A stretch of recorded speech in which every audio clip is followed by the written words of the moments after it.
Magandang araw po sa inyo mga kaibigan, tatlo yung balita ko para sa inyo. Kai Sotto nasa Pilipinas na at pinrang pa ang kaibigan na si JJ at Yuki Kawamura ninanakawan po ng chocolate sa Memphis Grizzlies. Ang sala rin ay kanya palang teammate. At SJ Belangel pinabagsak ang defender, taas 2 paa and 1 pa.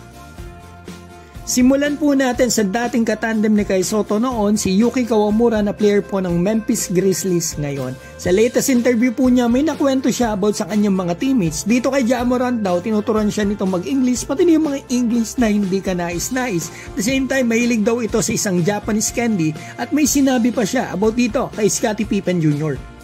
スコッティ・ピッペン・ジュニアとかはそのチョコレートのキノコの山が大好きなので、ロッカールームが隣なんですけど、彼はよく僕のロッカールームからキノコの山を盗んでます。アメリカでも本当に。So ibig sabihin po, maraming chocolate si Yuki Kawamura sa kanyang locker dito sa Memphis at katabi ng locker niya, etong kay Scottie Pippen Jr. at mahilig din sa chocolate kaya ninenenok yung kay Yuki Kawamura ng mga tsokolate.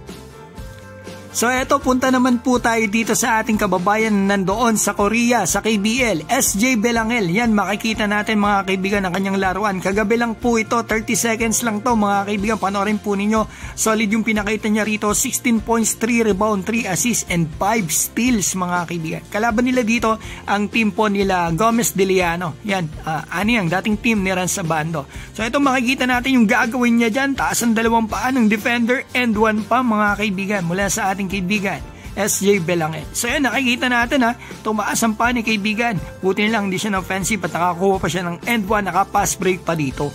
Ngayon, punta na po tayo kay Kai Sotto. Ilang araw na po nakakalipas nang bumisita ito sa game ng Koshigaya at nasabi pa po niya na uuwi siya ng Pilipinas at dito mag-rehab. At kanina lang po, nakita ko po sa story sa Instagram ng best friend ni Kai na ito nga, si JJ Torre, ang isang video.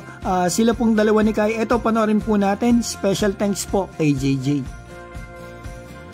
So eto na mga kaibigan yung video, makikita naman natin na yan, lumuhod si Kai sa baba ng hagdan at eto, mukhang may iniintay siyang dumating at yan nga yung kanyang best friend mga kaibigan na si JJ. So yan, magugulat si JJ dyan.